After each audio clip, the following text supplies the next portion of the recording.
Okay, fellas, we're out here today on a Kawasaki Ninja H2. When I first saw these things, I wasn't really big on them. I was like, it's just got too much going on, but they've kind of grown on me a little bit. I kind of like them now. The mirrors and stuff, even the H2R, they're designed, I guess, for like downforce. The H2R has something similar, smaller winglets. No passenger seat, no passenger pegs, just these little bumps to hit you back to keep you from sliding back.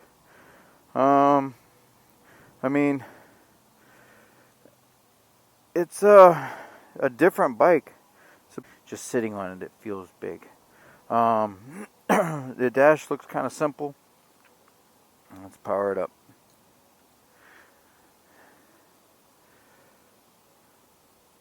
So it is very simple. KQS. I'm assuming that's quick shifter. Kawasaki quick shifter maybe. And then the KTRC, that's the Kawasaki traction control.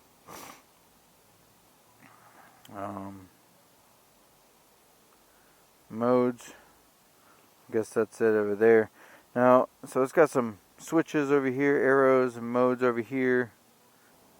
I do notice that it's got Brembo clutch and brake master cylinders. So this is a supercharged motorcycle for those that don't know. And if you're looking this bike up, I'm sure you do. It does have another variation, which is the H2R. And that has 300 horsepower. But unfortunately, it is not street legal. It doesn't have lights or anything. So let me go ahead and start this thing up.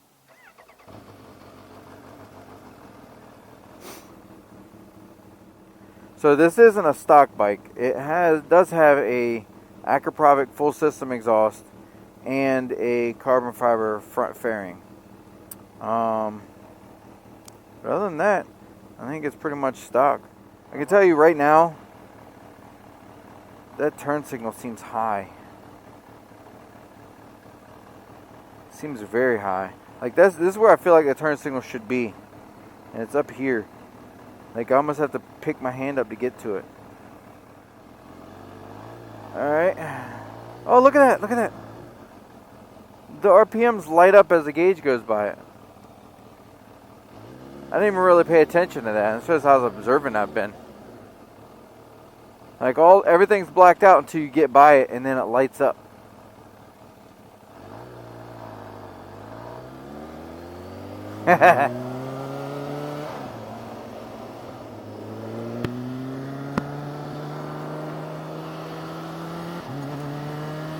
It does have a quick shifter.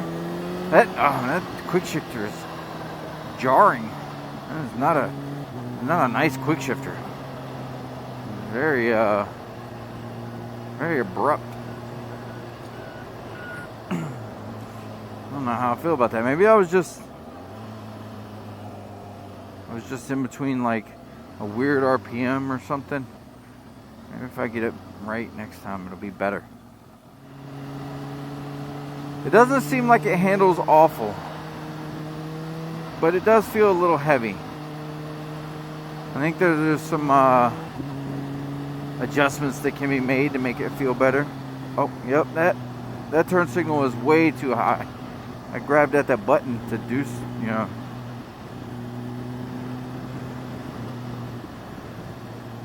Oh, that's it. Alright. I don't like the buttons over here. They seem to be like they need to be rotated down a little bit, or maybe even another switch on the right for the arrows, and have the turn signal button where it needs to be. I keep having to look down to get the turn signal right. I'm sure after a while of driving or riding or whatever that you get used to where the turn signal's at, but it doesn't seem to be in the same relation as all the other ones. Very windy and seems to be quite a bit of traffic. That shifter, man, it shifts hard. I can feel it. Everything clunks.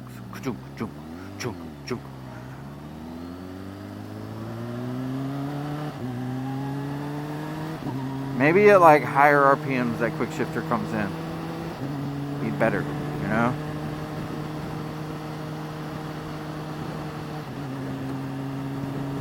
at around 4, it seems very rough. Well, it's got some get up. Even in the higher gears at the lower RPMs, you can tell she wants to go. Oh, yes, sir. Yes, sir.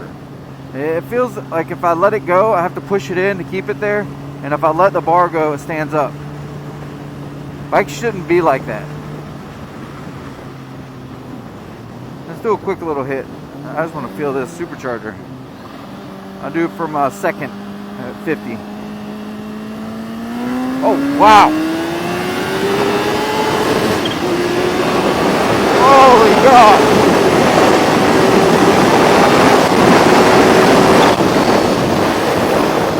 Woo! Yeah, you gotta kind of be ready for that, man. When that thing hits, it hits different. That's very strong down low. Like it's, whew, okay, that's hard to explain. I get that turn signal down. That gave me butterflies because I was sitting up when I hit it.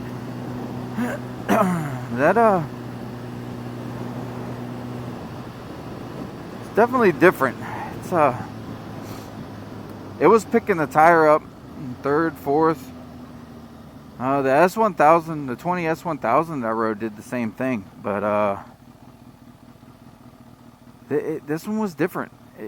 It was so, I have to say it's much more violent, I think, than the 20 was. The 20 was violent, but it was predictable. This one doesn't seem predictable. It's just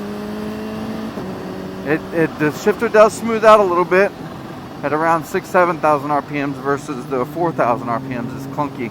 But at 6,700 under moderate throttle, the shifter felt much better.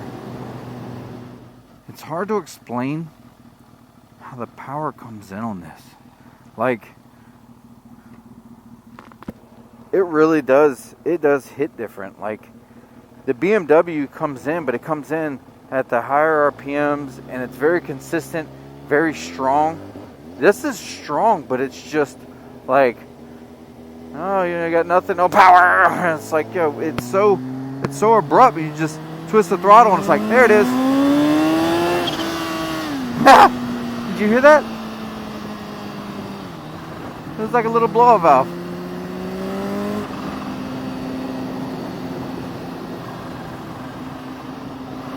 Can you hear that? Where's that coming from?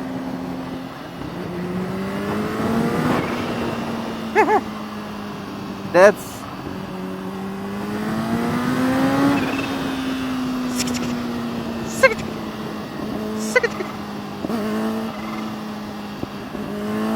it hits so abrupt, so strong. Once you're in the higher RPMs, it's not smooth. Like, it's violent. It's so much more violent. Like, it just, jeez. You can't get on it smoothly. It's, whew.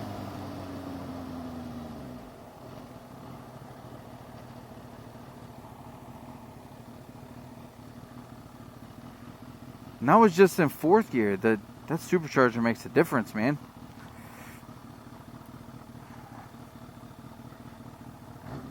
There's got to be another button in here, man. There's like a rain mode. There's like a combination of buttons. And you pull this one twice and touch it there, and it activates everything.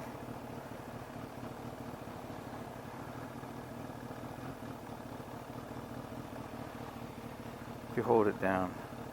Oh! Oh no.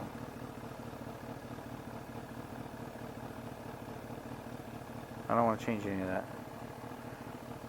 How do I get back out?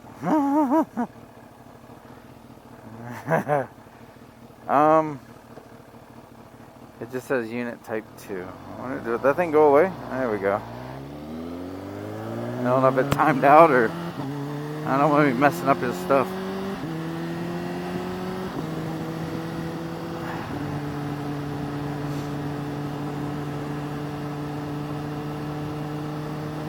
So the last one I rode I rode about a mile, half a mile, and every time I hit the throttle, it would come up. It was just, and it was unmanageable. Like, I didn't even really get a chance to take it up or, really test it out. It didn't feel safe. This one's not really modified like that one was. And it feels similar. It just, the way the power comes on is so abrupt. So, like, when the boost hits, it's very strong. And I mean, of course it's supposed to be, but God, that just makes it difficult to really manage, I guess. With a supercharger, I feel like a turbo would be more linear and be easier to use, but of course you'd have the lag, and this gets rid of that lag. Yeah, this thing doesn't like going slow, that's for sure. Oh God, it's scary to hit that thing, man. Like a bike has never like scared me off the throttle like that. Like it comes up so quick and so sudden, so fast. It's scary to turn the throttle, like really even a little bit. I can't get past how violent the bike comes on to power. To really talk about anything else. Just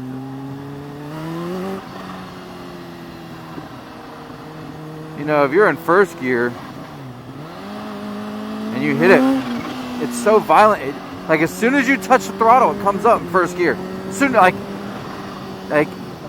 it's not smooth. It's like, nope, you're doing a wheelie. What are they doing? Look at this shit. First gear is useless, and this one's not even really modified. It's not tuned.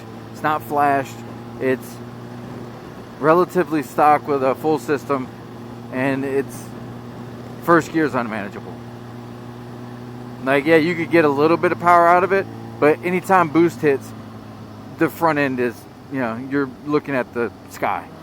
Now, this is first gear at 30, 6,000 RPMs. I can hear the supercharger and the blow-off valve, like, angry. As soon as you touch it, it's fucking stupid. You can't touch it. No touchy.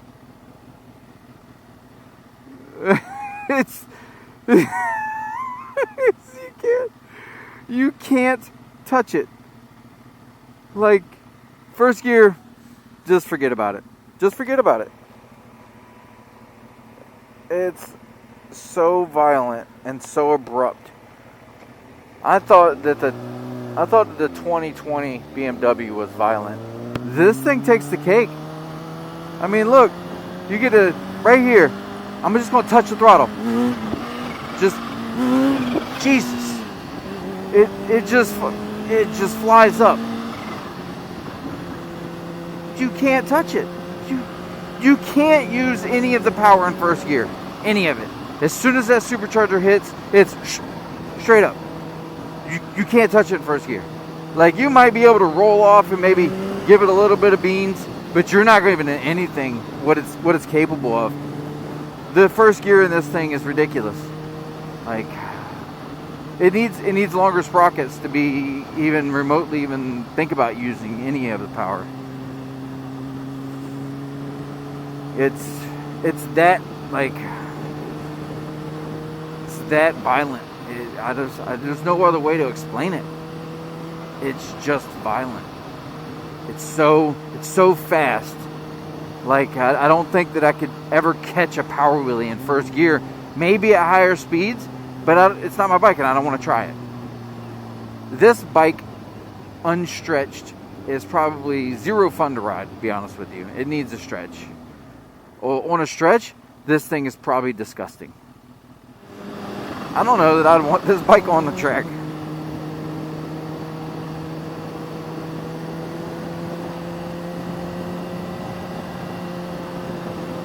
not sure who's riding the H2R, but more power to you. That thing has got to be ridiculous to try and, you know, maintain any type of composure on the track.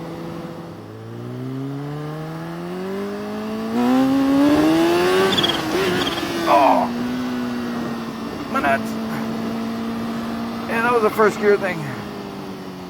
Oh, that was violent. That second gear, that shifter is not smooth. Oh, I can feel that. I wasn't expecting that to come down so hard when I shifted the second. When you lose boost, it's gone. You lose all the power. Like it shifted, I lost boost, and that thing came straight down. Like it did. Oh God, I can feel it in my stomach, and I just racked myself on the tank. Oh.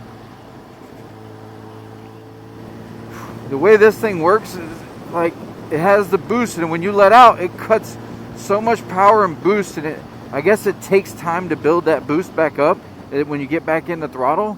So when you're shifting from first to second, there's a little bit of a lag thing there.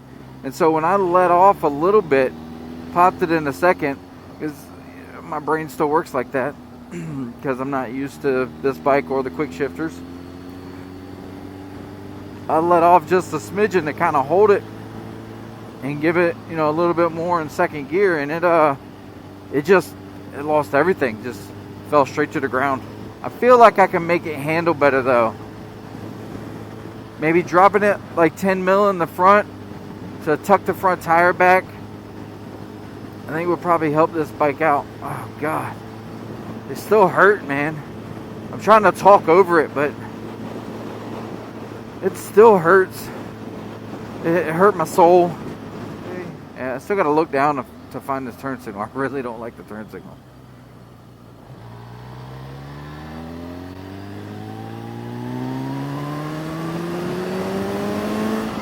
Yeah, it feels a little, and it feels lackluster at low RPMs in the higher gears.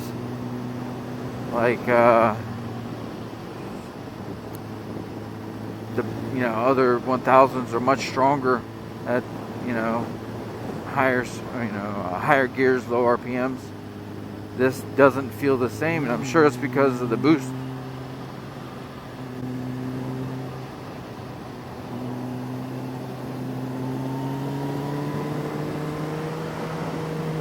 The bike wants to lean, but it then wants to stand up.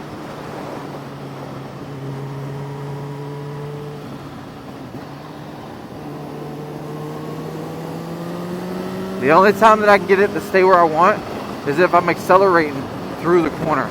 Like just gently rolling into it, it stays where I put it. But other than that, it wants to stand right back up. So I feel like the suspension settings are way off.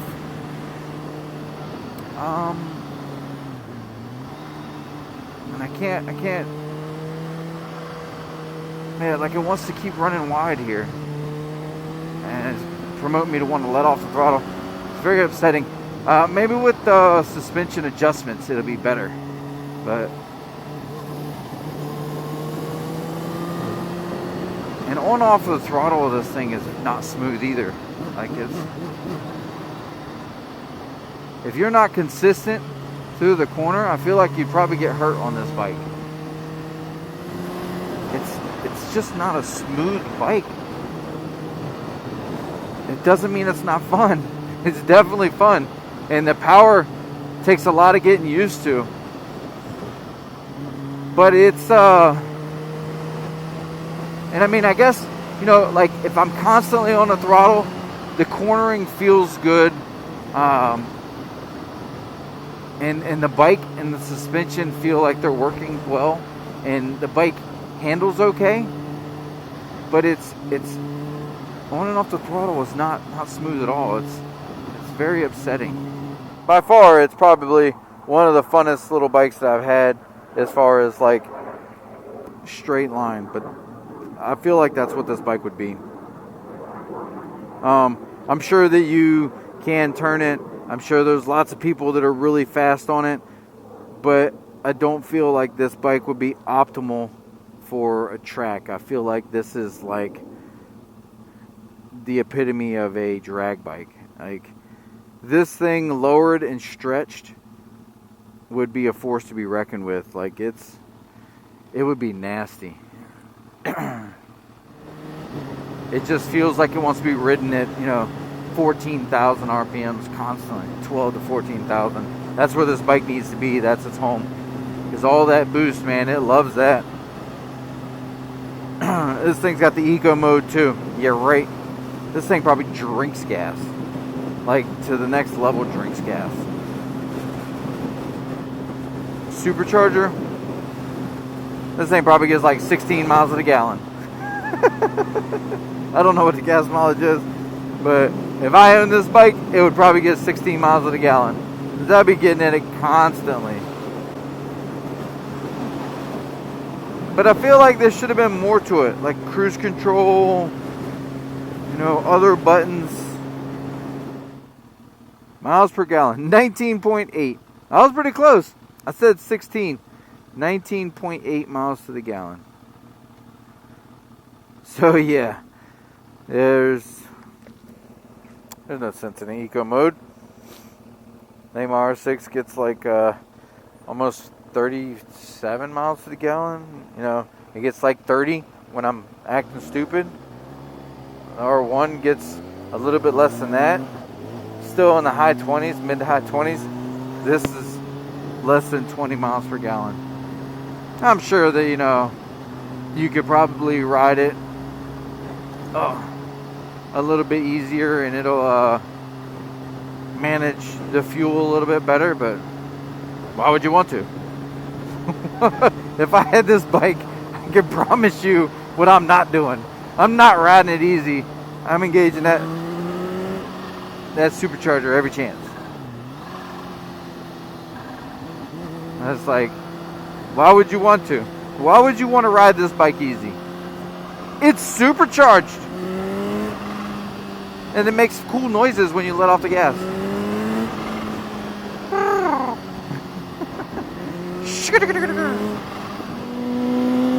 Here we are out here in Mexico.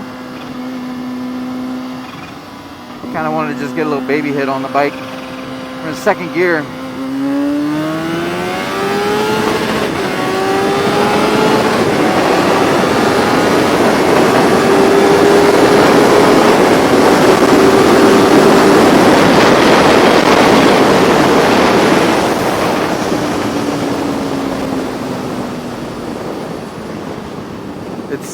You know what? Let's take it all back. Very smooth under power. I feel like it's a little underpowered. It has gobs and gobs of power down low. And it's very smooth all the way through. It's hard to see when it's time to shift.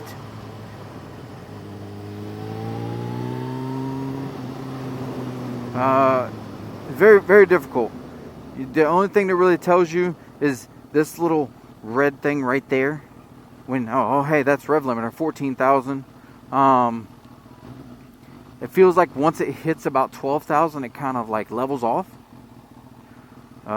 It almost feels like it should have more RPM to go. Because it does just keep pulling. It doesn't feel like it drops off at the top at all. But it hits the rev limiter. I feel like there's a lot more power to be had in this bike. So I hope you guys enjoyed my review on it.